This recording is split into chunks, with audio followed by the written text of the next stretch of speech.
Hi, good afternoon, and welcome to you all. My name is Dr. Gowri Kulkarni, and I head the medical operations here at MediBuddy. Today, we are going to talk about a very interesting topic, that is how our emotions affect our health. And of course, I would like that all of you bring in a lot of your questions and any specific doubts that you may have that need clarification, and I'll definitely try my best to answer them. So I hope that you're able to hear me and see me well. If yes, then I would quickly start off the session.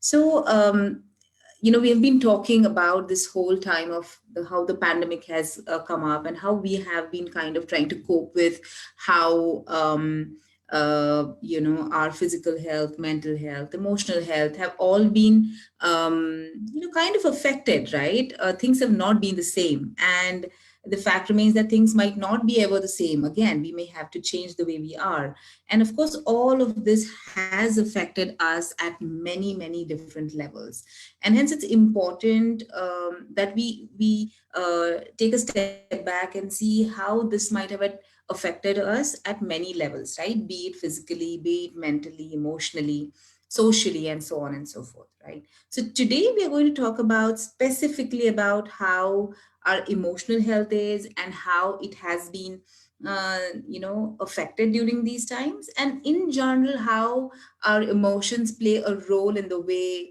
our health is, right? So to begin with, I'm sure everybody knows what is emotions, right? We use this word quite commonly. We say, oh, you're a very emotional person, right? But what is emotion, right? Emotion is basically, if I had to put it in a very simple word, it is basically a complex state of feelings, right? The feelings that you feel inside, and it's a result of, say, physical changes or psychological changes, and these emotions then do influence of the way we think, the way we behave, and the way we act on, right? So it's a complex situation of feelings that we see, and typically what happens, our emotions keep changing. Sometimes we will be feeling happy or sad or anxious, and these may happen in back to back, right? So emotions are very in the moment kind of a feeling, right? Versus, say, something like our moods, which are more pervasive, that on an I've been feeling more or less, say, happy through the day, or I've been feeling more or less, say, sad through the day. But emotions keep changing according to the circumstances around us. And they also have a biological origin, which is very much into how our hormones play in our body, or how our neurotransmitters get released in our brain, right? So it's a complex thing in that sense. But what we've seen is that the way we feel, or our emotions, they do affect our health in many different ways, right? And this has been come to light even more now, so that we are more aware about mental health wellness, and what we need to do to keep ourselves mentally healthy, right? So let's start with things that we know very often, right? That what can emotions do when it comes to our physical health, right? Quite commonly it does affect, right? When we are not feeling well, or we are emotionally not feeling well, it does affect our physical health, right? To go back to what, say, WHO talks about health, right? Health in its totality is the sum total of health, be it physical, mental, social, spiritual. So each of them affect each other at some point in time, right? If there is one problem, if we have a physical health problem, it will help affect our mental health. If we have a mental health problem, it does tend to affect our physical health, right? So they are all very much interlinked and interwoven in that sense. So a lot of times when we do have we are not in the as we call it, we are not in the best of our feeling states. We tend to show physical repercussions of it as well. So on a day-to-day basis, you might have seen that, the day you're feeling dull or you're feeling low, one tends to see that it affects the way we sleep, or it affects the way we have our food, or it affects our exercise patterns, or even our day-to-day routine, right? Or it may affect our productivity at work, or it may uh, make you feel procrastinating, or it may also make you feel like not going to work at all, right? It also affects maybe your relationships in the way that you may want to converse with people around you, right? So maybe you know, people tend to say pick up fights, or there might be arguments. So a lot of these things are seen when we are we are not in the best of our emotional states, and this effect is pervasive through our physical, mental, and social health as well, right? So we'll talk a little bit more about this as we go ahead, but let me, you know, kind of focus the fact that why are we talking about this today, right? This has been something which has been there all the while, but what has 2020 taught us is that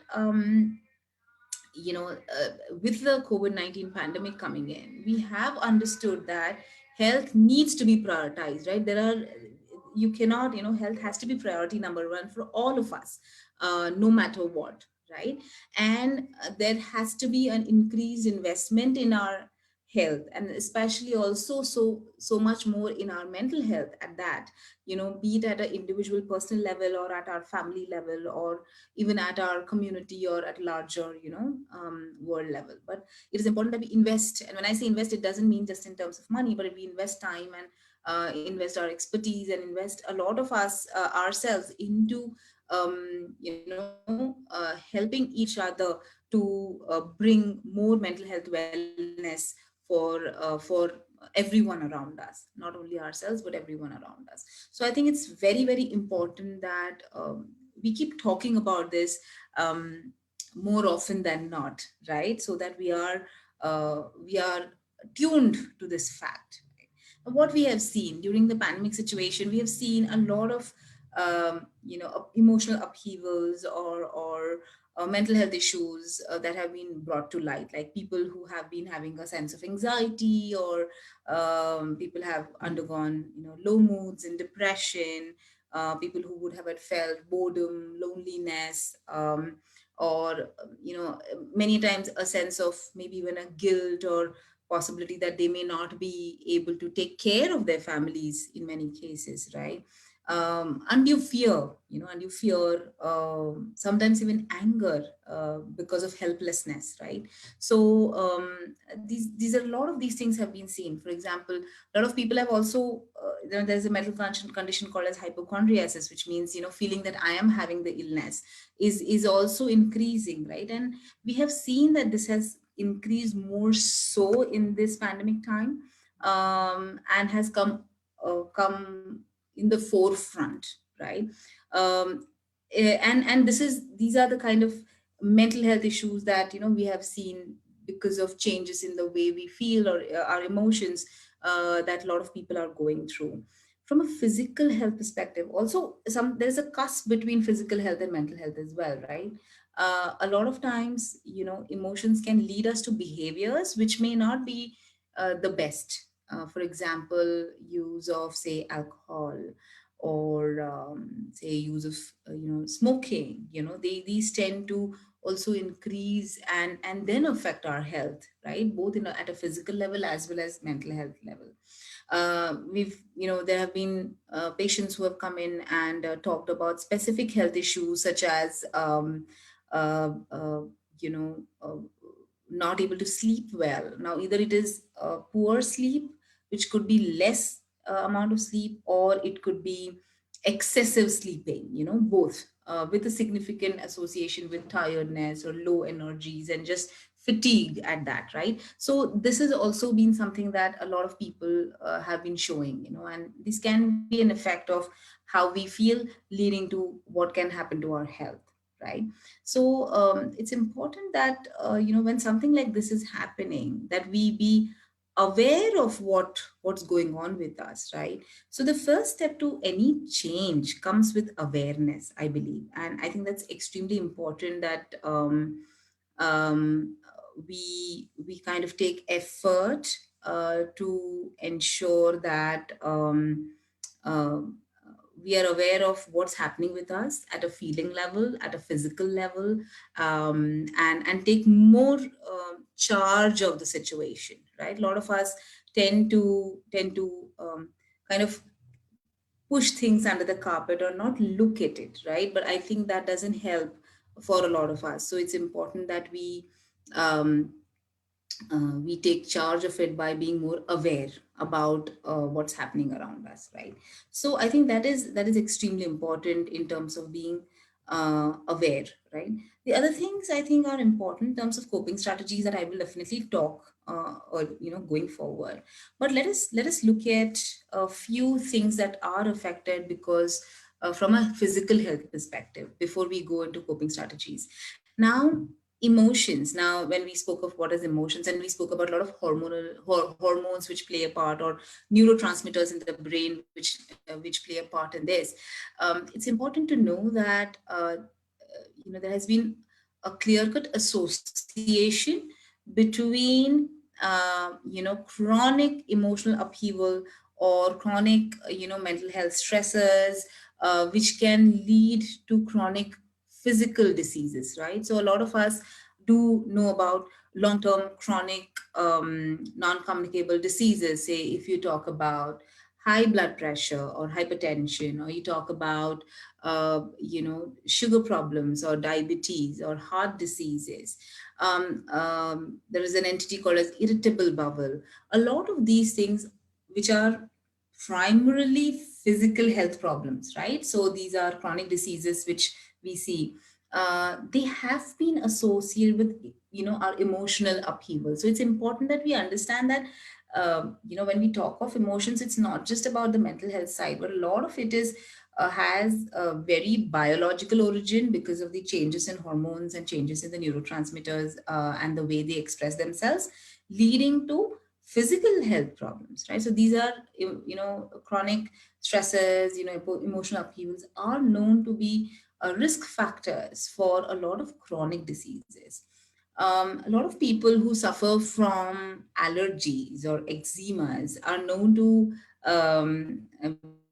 will tell you that if they are emotionally not well, they tend to have an increase or exacerbation of their skin health problems, right? So I think it's important for us to um, take notice of the fact that how we feel can affect our physical health on a long term basis, right? And it is important that we take steps to ensure that this is contained to some extent, right? We take care of it and work towards it. Now, does that really mean that we should keep our emotions away? See, we are humans, and of course we will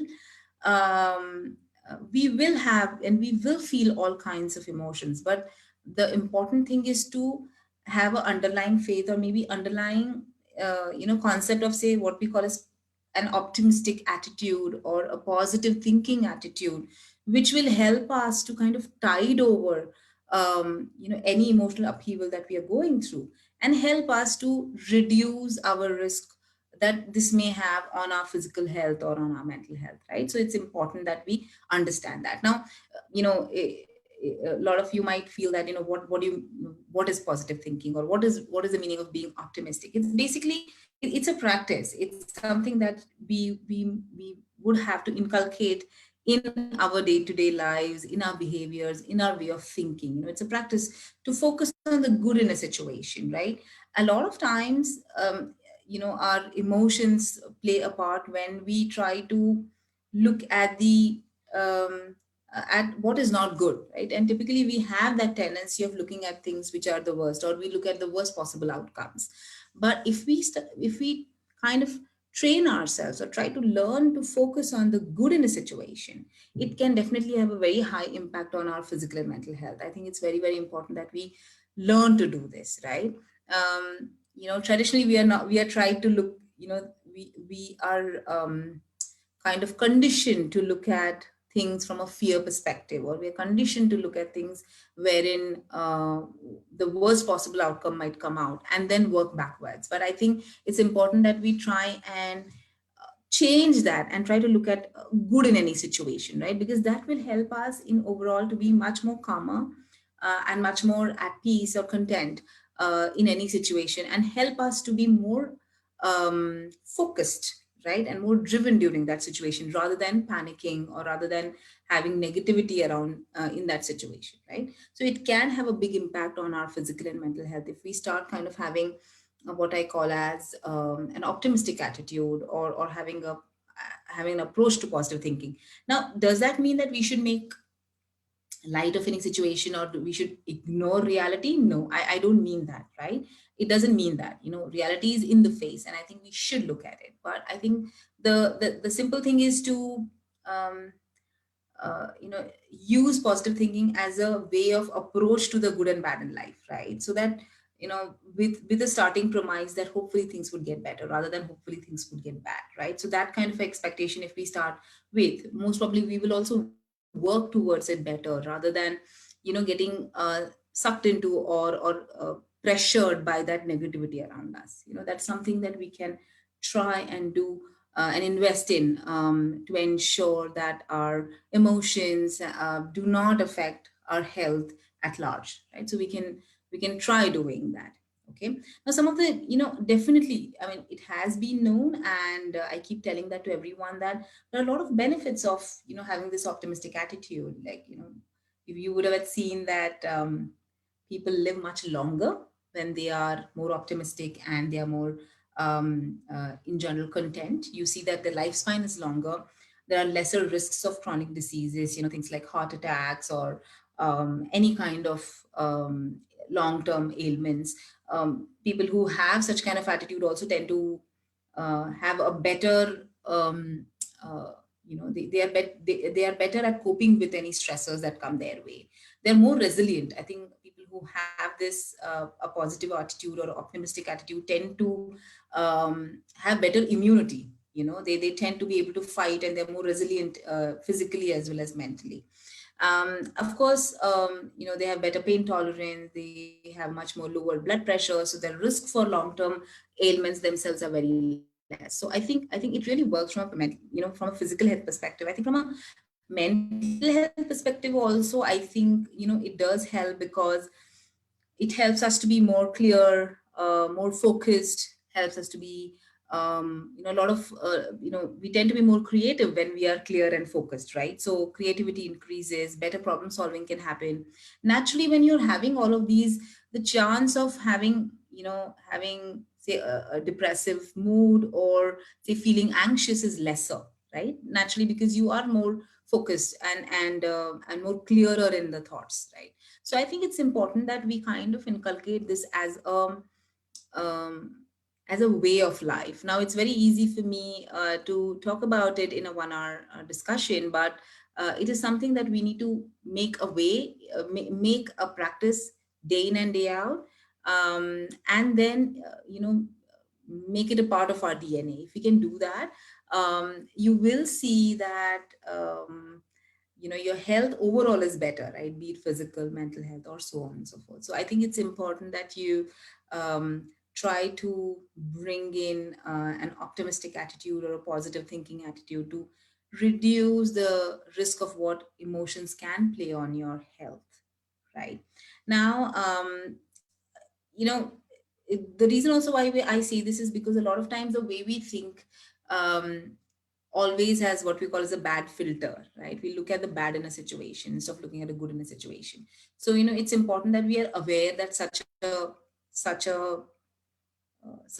a behavior is there, or such a thought process is there, and try to kind of change it by by practicing to see more positivity around us, right? Now, this could be in many ways that you can practice, like, keeping a gratitude journal, or trying to, you know looking or reframing the way life brings on challenges to you, as looking as a opportunity for growth, right? So there will always be, life will throw challenges at us, but how do we look at it as a place of opportunity, and try to grow from it, right? Instead of being, pressed down under that challenge, right?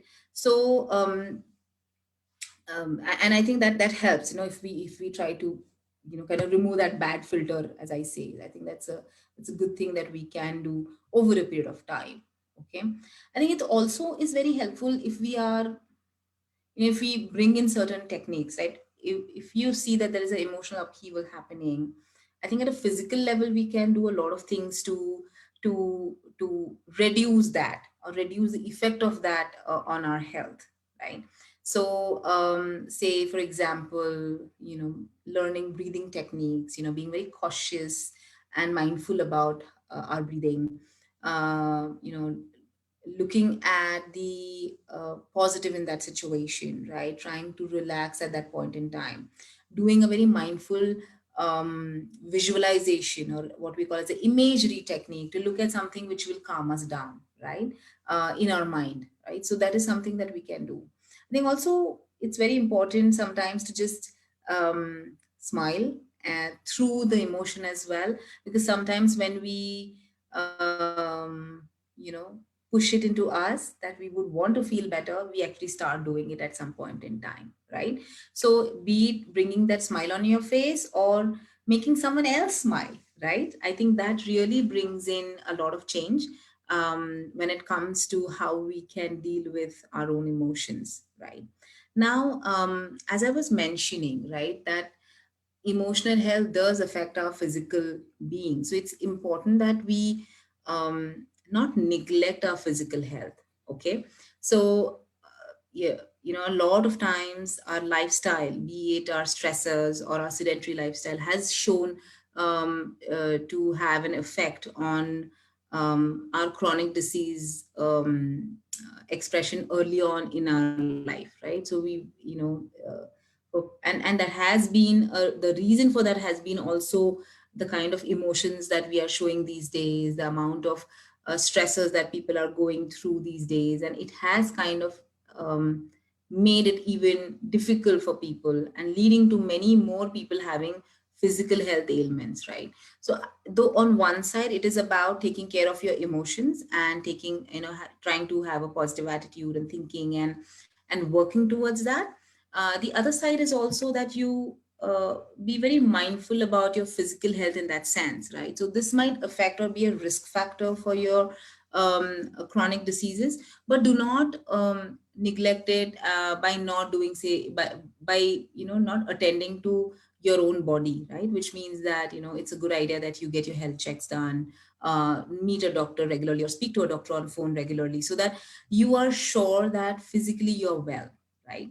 Now, comes, so that is one part of it, right? When it comes to how we can take care of how emotions cannot affect our health. But I think the other side is also very important, where we talk about say how you can cope with your with the issues of mental health that can come up because of the changes in the emotions that we are seeing. So as we were talking about, say, low moods, depression, anxiety. We have been speaking about things like guilt and helplessness and loneliness and boredom. Now, these things, if they do come in, I think it's important that we do kind of learn coping strategies. And along with coping strategies, I think it's also important that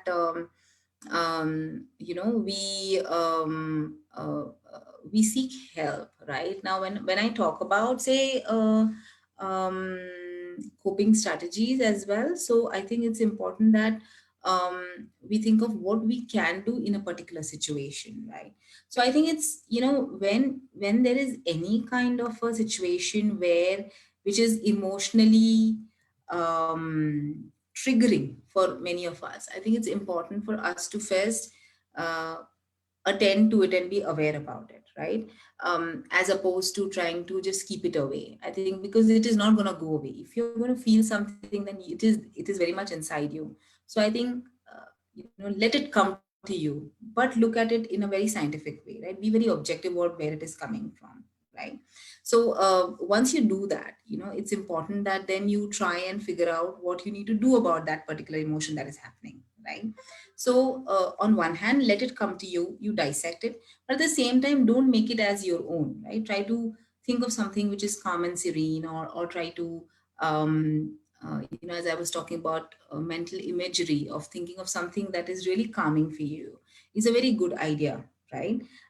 It's also important that during this time you seek help if you're feeling so. Right now, your help can be in the form of your family, your friends, or people who who matter to you or to whom you can easily reach out to. Sometimes that's all that is required. If you have a listening ear, that usually takes care of most of the things that you are going through, right? So it helps to call up people you have not spoken to, or reach out to your parents or family or friends or spouse, so that keep the channel of communication open, so that you are able to address the emotional upheaval that's happening at that point in time, right?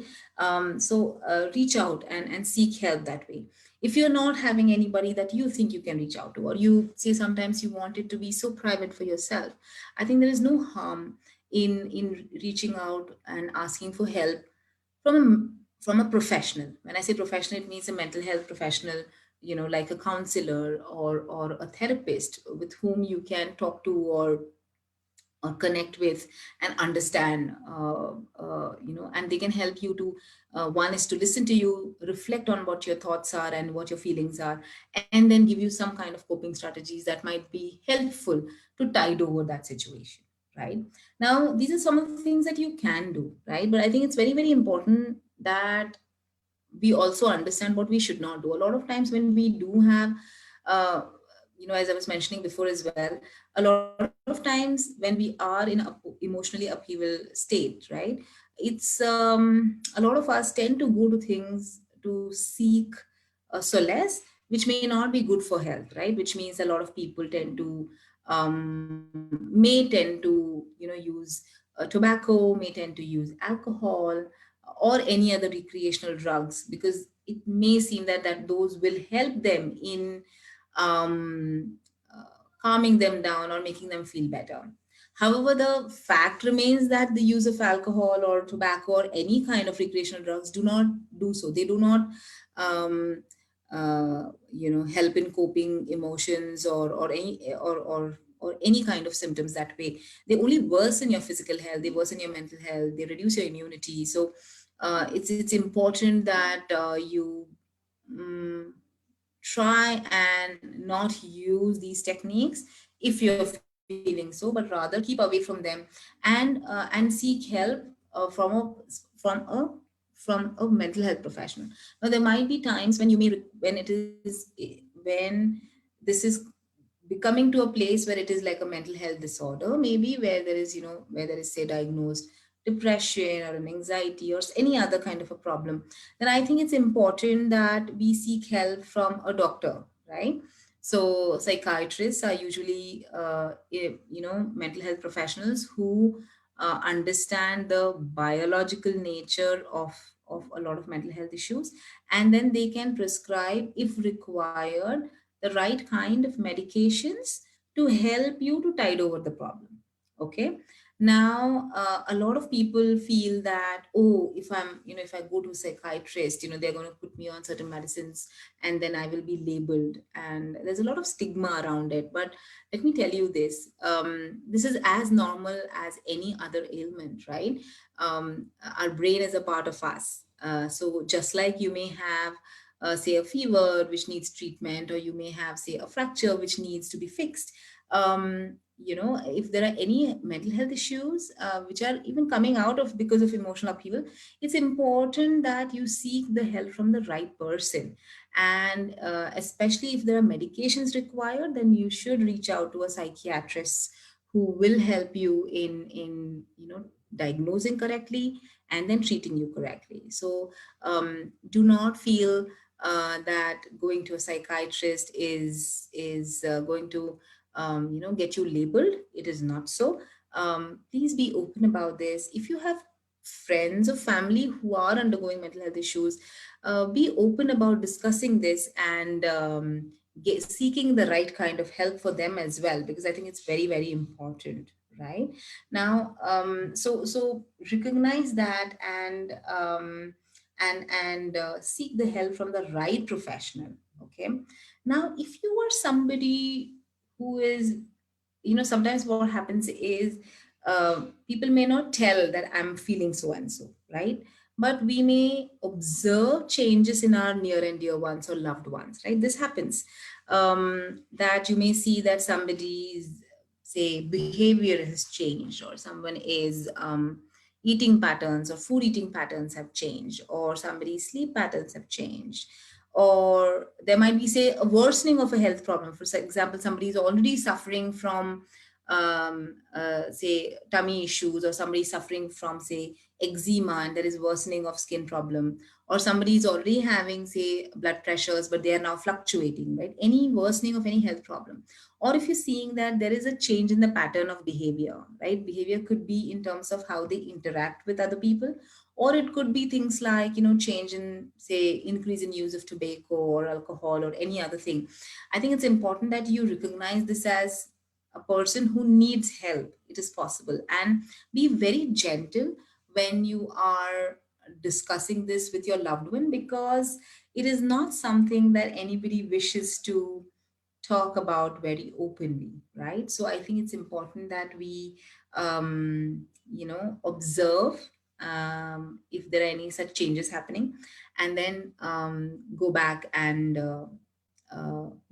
help them to seek help, help them to seek the right kind of attention that they require, say maybe from a counselor or a psychotherapist who would help in interventions and talk therapy, or a psychiatrist who would be helping in writing the appropriate medication according to the diagnosis that has been made for the individual, right? So be the catalyst for your loved one if it is so required. Okay. Now, I'm just looking through, just a moment. I'm just kind of looking through. There's some question which has, come up, right? So, medicines do not help unless you help yourself. Absolutely. When you know you're depressed, you can definitely try to come out of it. Could you please summarize? Okay. So, absolutely. So, I agree. I agree. Absolutely. The first step to any mental health problem is to be aware about it and be accepting of it. Right now, it can happen, as I was explaining, it can happen to anyone, right? Like we get a fever, or like we get a tummy upset, or we get a broken bone. Mental health problems are something that are very common, and it can happen to everyone. And at any point in time, if you see through your life, you might have gone through, say, depressive symptoms or anxiety related symptoms. These are very common to happen. So first thing is first, that we let us accept that this can happen to all of us. It is not something which is very alien. It is something which can happen to everybody. Okay. Yes. Now, once it has been accepted, and then we feel that it is happening to us, I think seeking help definitely is important if you're not able to get through it.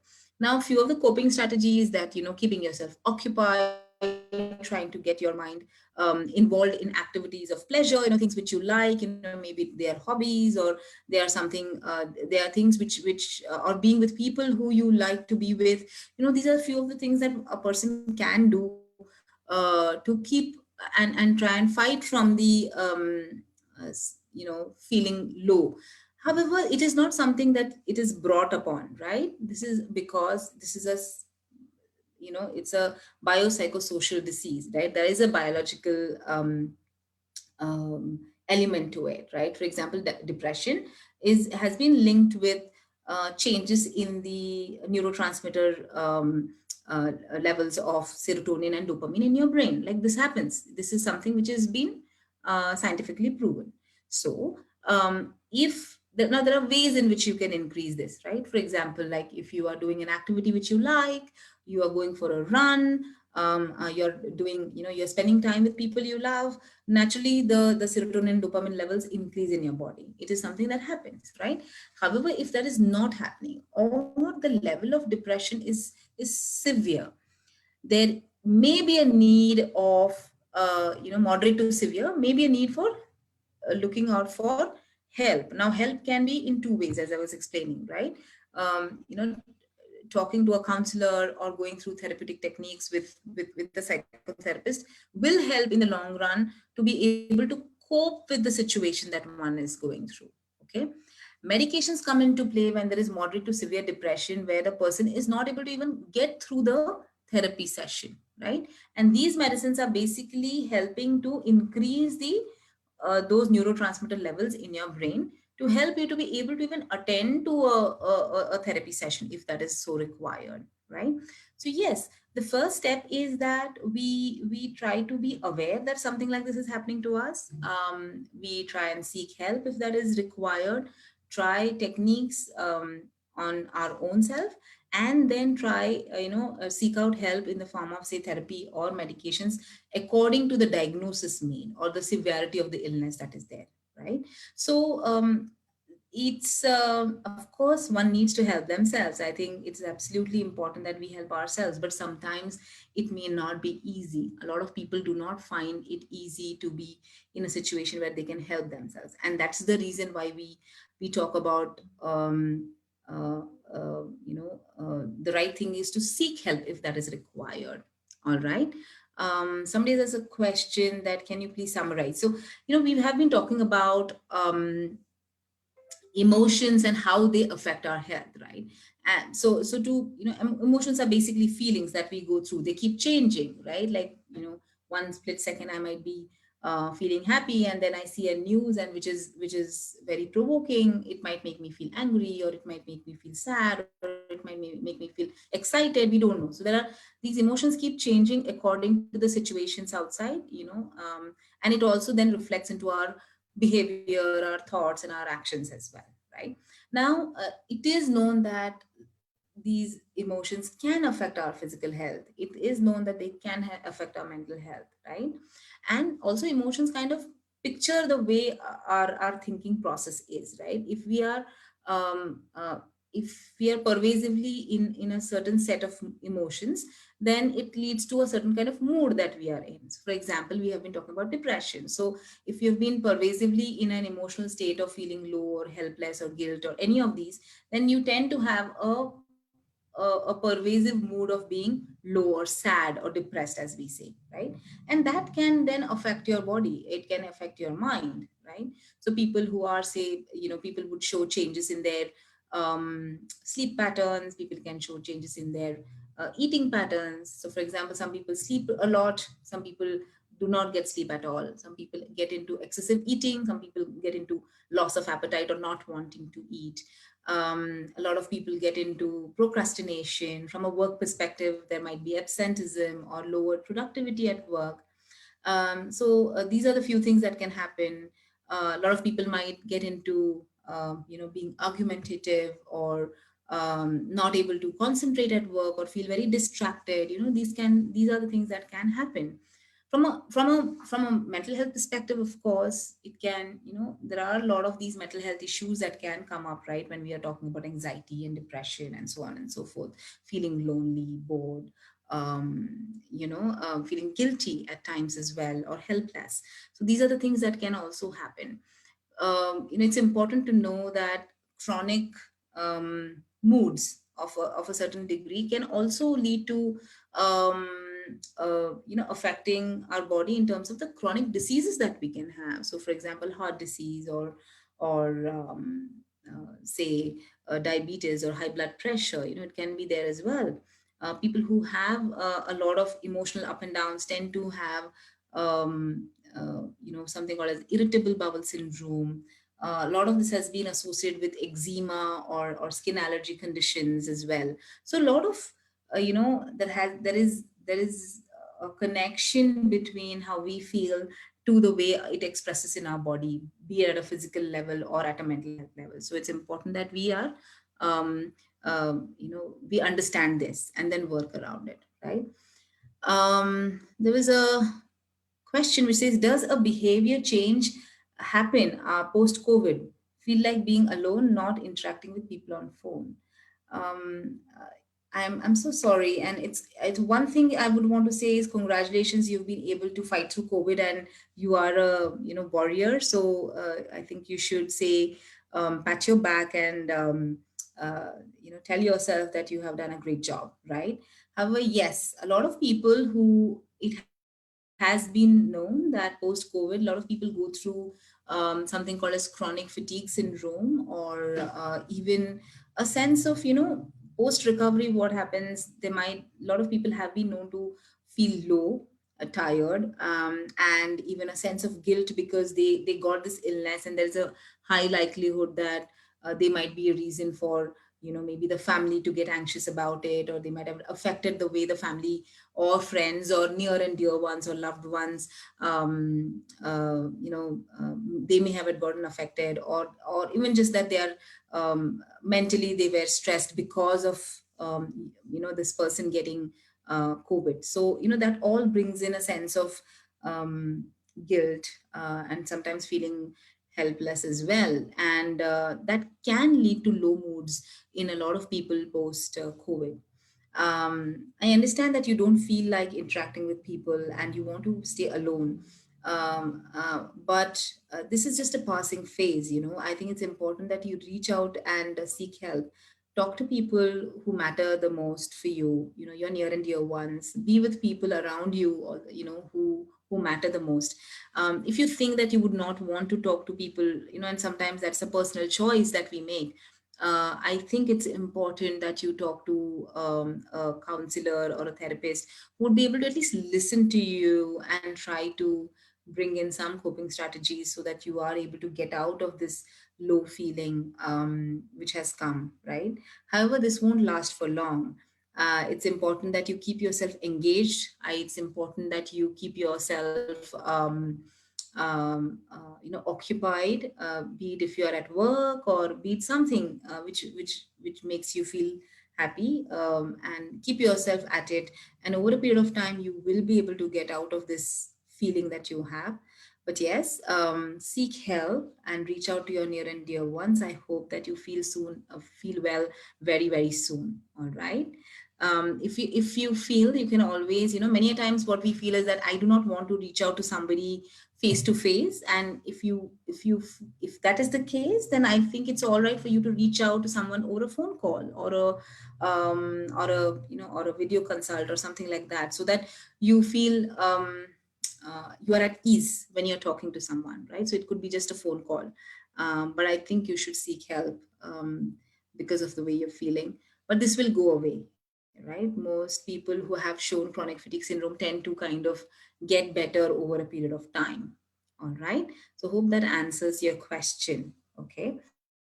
So getting back to what we were talking about, right? So, I had in the beginning, I had spoken about positive thinking or an optimistic attitude that we may have. So, what can we do, right? I think it's important that it's a way of life, or it's a behavior change that we need to bring in. And it's not that you can do it today, like suddenly one fine day you start doing it. But I think it's important that um, uh, we start taking baby steps towards it, right? So I think the simplest thing that I can advise everybody is to just smile more, right? So if sometimes it's okay, we talk about fake it till you make it, right? So smile more. Just the fact that you smile more is most probably going to make you feel more positive, right? So there have been studies which have been done, all right, and which does say that people who um, smile more, especially when they were feeling in a stressful situation. They were more positive afterward. They had a more positive outlook afterwards, and they tend to benefit from that. So if it's a and especially if it's a genuine smile, I think it helps. It helps over a period of time for you to have a more positive approach to your life as well. So I think you should smile more, right? I think it's also important that we spoke about something called as um, the bad filter, right? We tend to look at the bad of the situation, right? So maybe trying to think of a situation and kind of reframing it, right? If we can reframe the situation, to see see the goodness in it, like uh, just the other day, I was we were trying to see that we were in the traffic, right? And there was a lot of traffic, and say, oh, that's we are getting late. But then I realized the good of the situation is I was able to spend some time with my little one in the car, right? So that the good of the situation was that I could at least have that time well spent. So I think it's important that we try to look the positives in anything that we do, right? And there will always be something good in anything that happens around us. Okay. And hence, once we start looking at the positives, it's also important that we understand and bring this into what we call as a, say, mental very cliche term, what we call as a gratitude journal, right? So maybe just writing, or a gratitude jar, right? Writing what is good that happened to you, right? And it may sound very cheesy, but over a period of time, you realize that there's so much of goodness around, and that we are just blessed to have that, right? And if we can, it helps to just put it down in words and have it more objectively available there for us to look at it at any point in time, right? It also helps to have more and maybe at the end of the day, if you can do it, most probably you'll get a better sleep, of thinking of the good things that happen through the day, right? So do that.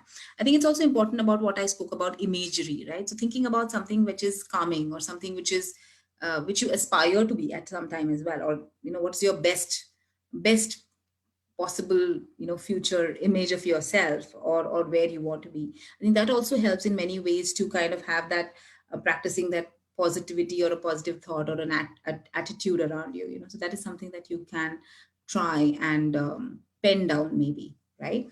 I think the other thing is also, um, you know savor those small moments. We tend to look at our world in a very, either it's home or work, or family, things like that, right? Or very few points, but we don't look at the smaller things that have happened around, which might have also given you a lot of positivity.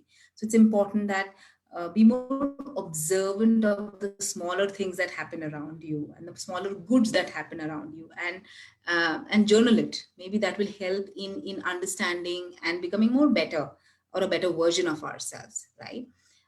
Just going back to a couple of questions which have come, right? So somebody who said that they have, their father has undergone a treatment for diabetic foot and has lost about 50% of vision, or 70% of vision in the other eye, and feeling very sad. I'm so sorry. I think it's, no, none of us want to see our parents going through ill health, and you are very courageous that you have been able to support your father in this, right? So the doctor has today said that they would have to most probably amputate, or remove the toe, so that the foot heals well. So a lot of times what happens in diabetes is basically that there is what we call as a gangrene, because of poor blood supply and then infection. The area tends to kind of die, right? That particular area. And that's the reason why it might be required that that part is having to remove, right? So your question is, how can we help him to feel better? I think, it is a traumatic situation, right? Nobody wants to take a decision or a call as to, oh, no, I want to remove a part of my body, right? Nobody wants that. But I think it's important for your father to understand that, and you also to understand that this is the step that is necessary for the future health of your father, yourself, and everybody around you, right? So this is a decision that has to be taken. If it is required and has been seen by a doctor who has advised it, then yes, the decision has to be taken. The good in the situation is that if this is done, progress of the disease will be arrested, it will be stopped, um, health will improve, and though there might be a little disability, it is not something which would be life threatening, right? So currently, the way we will have want to weigh our options is that, though going through the surgery would mean losing a toe, uh, it will heal better, and of course he will be much better, he would be back on his feet again. Currently maybe he's not also back on his feet, right? So that is something that we will have to help. And I think it's important that, we try to give him all the aids from a, medical health perspective or physical health perspective, uh, to make him as independent as possible, but that will happen only after the surgery, right? So my suggestion to you would be that go ahead with the surgery. If and during the surgery, if you feel like, I think it's important, because you are also having to make that decision for your father, talk to a counselor on phone, and pour out your thoughts, because it's not easy to see a parent going through such difficult times. None of us would want that to none of us would want to see that. So talk to someone so that it helps you to ease your feelings and your emotions. Okay. um, there's another question which has come up. It is difficult to make our colleagues in workplace realize this and understand that challenges of people facing mental issues, despite of such awakening. I think it's important. I think the more and more people talk about it, and I keep saying this, right, that we have to normalize it, right? It is like, it is not a stigmatized thing. Let me give you some statistics, okay? Um, Say 1 in 6 in India are known to suffer from diabetes. So India is known to be a diabetes capital, right? 1 in 5 are known to actually have some form of depressive illness at some point in time. Okay, all of us at some point in time have had low feelings or sad moods, which might have had persisted for a few days to a week or so. So all of us have gone through this, okay, all of us. And I think it's important that we are very mindful of it and we accept the fact that mental health is important and we talk about it more and more in your workplace. You could have focus groups where people talk about it and discuss about it and be a support for other people around you, right? It's extremely important that we open up about this and talk about this, and be a shoulder for our colleagues or friends or loved ones, whoever they are, and going through this. So it's important that you talk about it. It is not something that we belittle. Okay, our brain is a part of our body just like anything else, and yes, it can also suffer, right? And so as much as you would be empathetic to a person who has a physical health problem, we need to show that empathy and that care to someone who has a mental health issue. I think that's extremely important, and it's good that you brought it up, and you should talk about it. You should talk about it. But at the same time, see, one is to talk about it, but also we need to understand that we need to take charge of it, right? So hence it's important that we understand mental health from a very therapeutic perspective, right? If there is a need to seek help, we should not sit on it. We should seek help. If it means reaching to a counselor, psychotherapist, so be it. If you need to reach out to a psychiatrist, there is a need for drugs, whatever is required to, medication, for whatever is required to get yourself better, then I think it's important that we do this again and again. I think there is no two ways about this, right? So please talk more about mental health in your workplace. Talk about with your loved ones, colleagues. If you see any change in pattern of behavior in within your circles, then raise that and be very be open and give a listening ear to somebody who wants to talk to you, and extend the right kind of support that is required, right? So, I mean, I want to just close this discussion by saying that our emotions do play a huge role in the way our health is, and it governs our health in many ways, be it at a physical level or at a mental health level. It is important that we get aware about this, we talk about this, and we extend the right kind of support that is required for people who suffer. All right. So, I think we're at the end of the discussion. So do take care. Bring on your questions if there are anything more that we need to discuss, and I'll be more than happy to help you out at any point in time. So do take care, stay healthy, stay happy, stay safe. All the best. Bye bye.